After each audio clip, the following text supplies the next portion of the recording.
जैसा कि आप जानते हैं कि अभी तक हम लोगों ने EWS कैटेगरी के लिए, जनरल कैटेगरी के लिए और OBC कैटेगरी के लिए हमने चीज़ें देखी हैं। क्या चीज़ें देखी हैं? NITs में मिनिमम गेट स्कोर रिक्वायरमेंट देखी है, वो भी with the reference of the 2022 data की। ठीक है, तो आज हम देखने वाले हैं ऐसी कैटेगरी के लिए मिनिमम गेट स्कोर रिक्वायर्ड कितना होगा to get the admission in NITs। ठीक है, तो आज हम यहाँ पे इस वीडियो में देखेंगे और बात करेंगे इसके बारे में। तो यहाँ तक मैं बता दूं, मैंने 2022 का जो डेटा है उसको एनालाइज किया है और उस बेस पे मैं यहाँ पे ऐसी कैटेगरी के लिए CSE ब्रांच के लिए जो मिनिमम गेट स्कोर है मैंने एनालाइज करके जो रखा हुआ उसको मैं आपको बताने वाली हूँ CCMT काउंसलिंग में। ठीक है, चलिए चलते हैं और देखते हैं कि मिनिमम गेट स्कोर जो टॉप NITs से कट ऑफ गए थे वो कितने गए थे for the SC category. Okay, for CCMT counselling for the MTech admission. तो जैसे कि मैंने यहाँ पे कुछ चीजें लिख के रखी हैं ताकि मैं कुछ भूलूं नहीं। ठीक है, और मैंने सारे यहाँ पे जितने भी ऐसी कैटेगरी के जो ऐसी कैटेगरी वाले लोगों के लिए जो भी minimum gate score different NITs के लिए रिक्वायरमेंट है वो सारी चीजें मैंने यहाँ पे एनालाइज करके लिखी है और मैं आपको अच्छे से ऑर्डर वाइज में आपको बताने वाली हूँ। ठीक है, तो चलिए स्टार्ट करते हैं और इसके बारे में जानते हैं। तो पहले नंबर पे मैं रखूंगी टॉप जो हमारी NIT सबको पता है NIT त्रिची है। तो NIT त्रिची में ऐसी कैटेगरी के लिए मैं यहाँ पे बात करूंगी। तो NIT त्रिची में ऐसी कैटेगरी के लिए CSE ब्रांच के लिए जो एडमिशन लेना चाहते हैं MTech में तो वो ले सकते हैं और उनका जो minimum gate score cut off था पहले रह चुका है जो 2022 में, तो वो ये है 263 से लेकर 277, 263 से लेकर के 277। तो ये हमारा CSE के लिए जो था वो ऐसी कैटेगरी के लिए कट ऑफ था MTech एडमिशन के लिए। ठीक है, तो आप जान सकते हो कि अगर आप ऐसी कैटेगरी से बिलोंग करते हैं और आपको MTech करना है, आपका गेट स्कोर जो है वो अगर 263 से लेकर के 277 के बीच में है, आप देख पा रहे होंगे कि ये 300 से भी कम है, 300 से भी कम है। ठीक है, तो गेट स्कोर अगर आपका इतना है तो आप NIT त्रिची में एडमिशन लेने के आपके चांसेस हैं, तो आप एडमिशन आने वाले काउंसलिंग टाइम पे ले सकते हैं। ठीक है, चलिए ये पहले नंबर की बात है। यहाँ पे जो मैं पहला नंबर दूसरा नंबर जो भी मैं ऑर्डर बताऊंगी वो मैं बताऊंगी टॉप NIT से लोअर NITs के बीच का ऑर्डर। ठीक है, तो चलिए सेकंड नंबर बात करते हैं। जो टॉप 2 हमारा NITs है वो क्या है? NIT वारंगल। तो NIT वारंगल में 2 ब्रांचेस, मतलब एक ही ब्रांच है, एक ही स्पेशलाइजेशन है, सॉरी एक ही ब्रांच है, लेकिन उसमें 2 स्पेशलाइजेशन है कि मतलब उसके सब ब्रांच होते हैं। वो है CSE और एक है CS एंड इंफॉर्मेशन सिक्योरिटी। तो CSE में देखते हैं, CSE में यहाँ पे 403 जो है वो ऐसी कैटेगरी के लिए कट ऑफ गया था 2022 में। और हम बात करें अगर CS computer science and information security तो उसमें 350 हमारा कट ऑफ गया था। तो अगर SC/ST में आप बिलोंग करते हो और यहाँ पे आप देख सकते हो NIT त्रिची का जो CSE कट ऑफ था वो कम था और यहाँ पे जो NIT वारंगल में है जो CSE के लिए जो ऐसी कैटेगरी के वालों के लिए जो कट ऑफ है वो थोड़ा सा हाई है। तो ये डिपेंड करता है कि कितने स्टूडेंट जो है वो मतलब पोजीशन पे रखते हैं। तो सबको अगर मैं मतलब मुझे क्या लगता है कि बहुत सारे लोगों ने ये सोचा होगा कि NIT त्रिची में बहुत हाई फाई NIT है तो हम उसमें अप्लाई नहीं कर सकते, तो कुछ लोगों ने इसको ऑप्शन में रखा भी नहीं होगा और आई डोंट नो कि क्या रीजन रहा होगा, लेकिन इसका वारंगल का जो कट ऑफ है वो थोड़ा सा हाई था। ठीक है, तो अगर आपका 400 के लगभग कट ऑफ है तो 400 या थोड़ा सा 350 के आसपास कट ऑफ है तो आप NIT वारंगल में जा सकते हैं। कौन? ऐसी कैटेगरी वाले जो पर्सन है वो। चलिए अब थर्ड नंबर बात करते हैं NIT सूरतकल। और NIT सूरतकल में IT इंफॉर्मेशन टेक्नोलॉजी ब्रांच है, कंप्यूटर साइंस इंजीनियरिंग है और computer science engineering data science भी है। ठीक है, तो चलिए इंफॉर्मेशन टेक्नोलॉजी के बारे में बात करते हैं।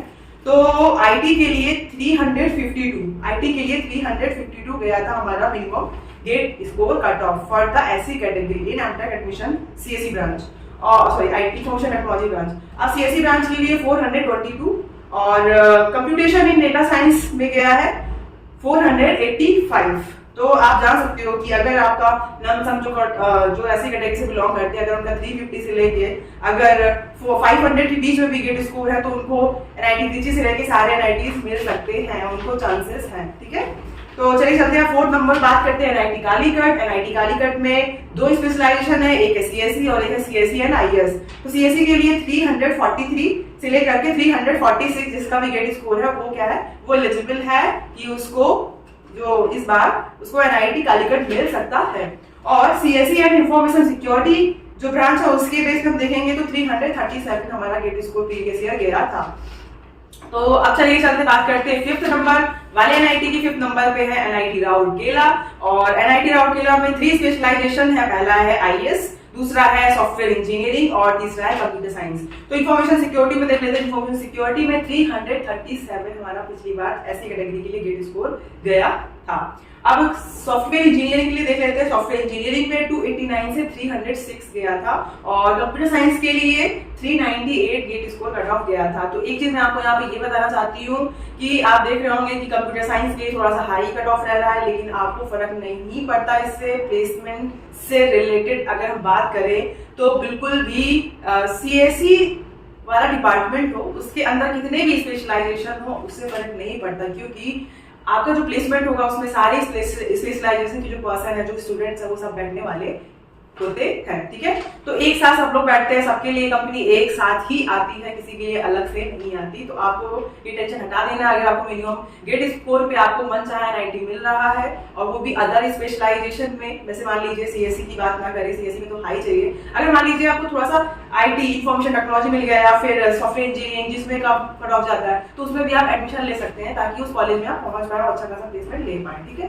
तो चलिए अब बात करते हैं हम 6 नंबर वाले एनआईटी की। 6 नंबर पे है एमएनआईटी इलाहाबाद। तो एमएनआईटी इलाहाबाद में 3 स्पेशलाइजेशन है। First one information security. Information security में 293 से लेकर के 315। सोचिए अगर मतलब जस्ट गेट कट ऑफ, या फिर ऐसी कैटेगरी के लिए तो कट ऑफ थोड़ा सा जनरल के रिगार्डिंग थोड़ा सा लो ही होता है। तो आप यहाँ पे समझ सकते हो कि अगर आपके मार्क्स मतलब कट ऑफ से भी कम है, तो भी आपको एडमिशन मिल रहा है, मतलब जनरल कट ऑफ से भी कम है, तो आपका ऐसी कैटेगरी कट ऑफ हो सकता है डिफरेंट। तो इस तरीके से आप दूसरे नंबर बात कर लेते हैं। जो दूसरे नंबर का जो ब्रांच है वो कंप्यूटर साइंस इंजीनियरिंग, और कंप्यूटर साइंस इंजीनियरिंग के जैसा कंप्यूटर साइंस इंजीनियरिंग थोड़ा सा गेट स्कोर हाई होता है, तो 341 यहाँ पे गेट स्कोर है। चलिए बात करते हैं CSE in artificial intelligence and data science की। तो इसमें है 311 से लेकर 326 गेट स्कोर हमारा पिछली बार रहा था।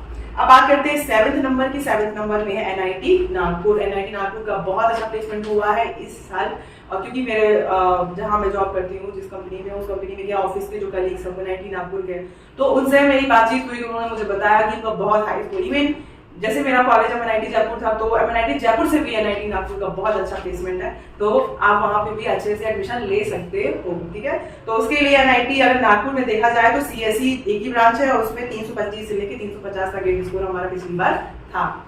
चलिए अब इसके बाद हम बात करते हैं 8 नंबर पे एमएनआईटी जयपुर की। और एमएनआईटी जयपुर में 2 ब्रांचेस हैं, CSE computer science engineering. First one के लिए देखेंगे गेट स्कोर कितना है, 328 गेट स्कोर हमारा यहाँ पे गया था। अब बात करते हैं दूसरे branch computer science engineering and information security. तो इसमें कितना गया था, 262 से लेकर के 289 हमारा गेट स्कोर गया था। तो ये बात हमारी एमएनआईटी जयपुर की रही।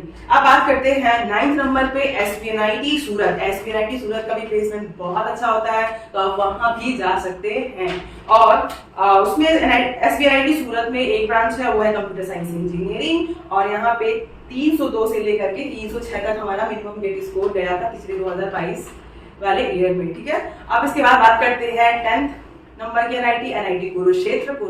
एनआईटी कुरुक्षेत्र में भी प्लेसमेंट अच्छा होता है, और उसमें 2 ब्रांचेस है, computer engineering plus cyber security. और साइबर सिक्योरिटी का आजकल तो वैसे ही इतना चलन है कि लोग सिक्योरिटी वाले अगर आप जाते हो फील्ड में तो कितना अच्छा रहता है।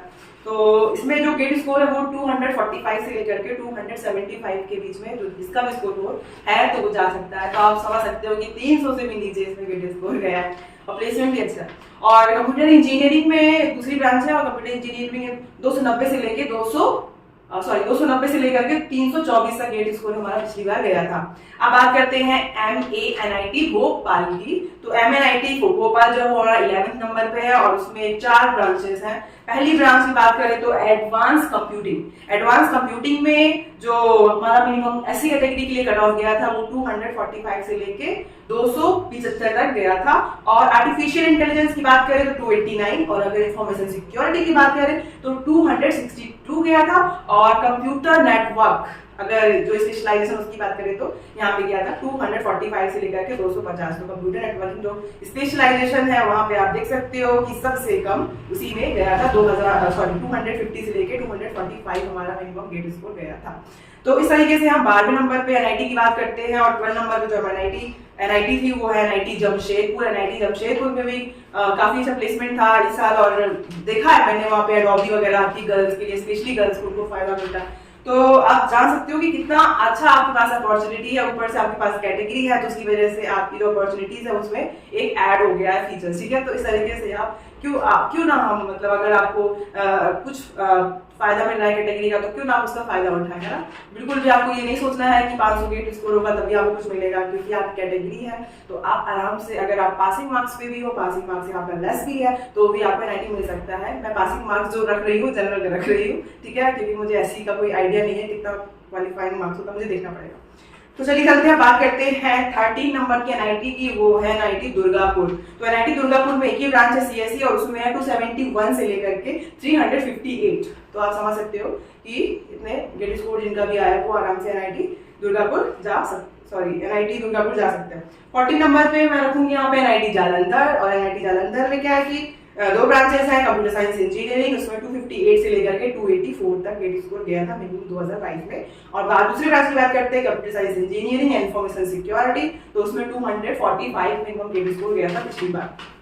अब बात करते हैं 15 नंबर पे है हमारा एनआईटी रायपुर। तो एनआईटी रायपुर का जो गेट स्कोर गया था पिछली बार, एनआईटी रायपुर में एक ही ब्रांच है वो है इंफॉर्मेशन टेक्नोलॉजी। तो इंफॉर्मेशन टेक्नोलॉजी के लिए 267 से लेकर के 289 तक गेट स्कोर हमारा मिनिमम गया था। अब बात कर लेते हैं 16 नंबर पे। 16 नंबर पे है एनआईटी हमीरपुर। तो एनआईटी हमीरपुर में दो ब्रांचेस हैं, सीएसई प्लस आर्टिफिशियल इंटेलिजेंस, उसमें 286 से लेकर के 304 हमारा गेट स्कोर गया था। और सेकंड ब्रांच बात कर लेते हैं कंप्यूटर साइंस इंजीनियरिंग। तो कंप्यूटर साइंस इंजीनियरिंग में 350 से लेकर के 407 हमारा पिछली बार गेट स्कोर गया था फॉर द एससी कैटेगरी। तो इस तरीके से और भी एनआईटीज हैं तो उसमें और भी इसी तरीके से ही गेट स्कोर गया है। तो आप यहाँ पे मोटा जो चीजें समझ सकते हो वो ये है कि अगर आप एससी कैटेगरी से बिलोंग करते हो तो प्लीज, अगर एससी कैटेगरी से बिलोंग करते हो और आपके गेट स्कोर जो है वो अगर आपका 500 से लेस है, आई मीन 450 से भी लेस है, या फिर अगर आपका गेट स्कोर 250 से लेकर के 350 के बीच में दिया तो भी आपको बहुत अच्छे चांसेस हैं कि आपको बहुत अच्छी एनआईटी मिले, ठीक है, और आपका प्लेसमेंट भी अच्छा होगा। तो मैं यहाँ पे एक ही चीज ये कहना चाहूंगी कि अगर आपको कैटेगरी के हिसाब से फायदा मिल रहा है तो प्लीज उसका एडवांटेज उठाइए और अच्छे से अच्छी जगह जाइए। बिल्कुल भी इस चीज का ये डरिए ही मत। जैसे कि हम लोग अभी जो हम लोग सोशलाइज होते हैं तो हम बात करते हैं तो हर कोई ओपन कैटेगरी के लिए बात करता है, एससी कैटेगरी के लिए नहीं बात की थी, ऐसा मुझे एक स्टूडेंट का कमेंट आया था। तो इसीलिए मैंने वीडियो बनाया फॉर द एससी कैटेगरी और नेक्स्ट वीडियो में बनाऊंगी एसटी कैटेगरी के लिए। और आप बिलीव नहीं करोगे कि एससी तो ठीक है, अभी ये जो गेट स्कोर था वो तो बहुत कम में भी बहुत ज्यादा आपको लगा होगा कि हाँ बहुत ज्यादा, लेकिन इससे भी कम है एसटी कैटेगरी के लिए, ठीक है। तो जैसे कि यहाँ पे एससी और एसटी कैटेगरी के जो बीच का डिफरेंस मैंने एनालाइज किया है वो 150 है। जी हाँ, 100 से लेके 150 तक का डिफरेंस है। तो जैसे कि आप समझ सकते हो कि मैं वो वीडियो बनाऊंगी तो मैं आपको सारी चीजें क्लियर करूंगी। तो इस तरीके से आप ये चीजें जान सकते हो कि अगर आपका गेट स्कोर 400 से लेस है, 350 से भी लेस है, तो आपकी चांसेस है कि आपको टॉप एनआईटी मिल सकता है। तो प्लीज अपने आप को बिल्कुल भी मत भूलिएगा कि आप किसी के बहकावे में आए और सोचे कि मतलब वो आपको पर्सनल चॉइस है कि आपको एक साल ड्रॉप लेना है। आपका जो दिमाग में जो आपने बना रखा है वो आप स्ट्रॉन्ग हो, उससे आप एकदम स्ट्रॉन्ग फीलिंग बना के रखे हो कि नहीं मुझे एक साल ड्रॉप लेना है या फिर कुछ और करना है, तो वो आपको पर्सनल चीज है। लेकिन अगर आप ये सोच रहे हो कि आपका गेट स्कोर लो है और उस पर आपको एनआईटी नहीं मिलेगा, आप बेटा एनआईटी जाना चाहते हो, तो फिर आप गलत सोच रहे हो। आप इतने लो गेट स्कोर पे अगर आप कैटेगरी से बिलोंग करते हो, एससी कैटेगरी से, एससी या फिर एसटी कैटेगरी से, तो आपको बहुत अच्छा एडवांटेज मिलने वाला है और आप अच्छे से उस कॉलेज में मनचाहे कॉलेज में जा सकते हैं, ठीक है। तो अभी के लिए फिलहाल इतना ही और नेक्स्ट वीडियो एसटी कैटेगरी के लिए मैं यहाँ पे प्रेजेंट करूंगी। तो चलिए चलते, तब तक के लिए मैं चलती हूँ, बाय बाय।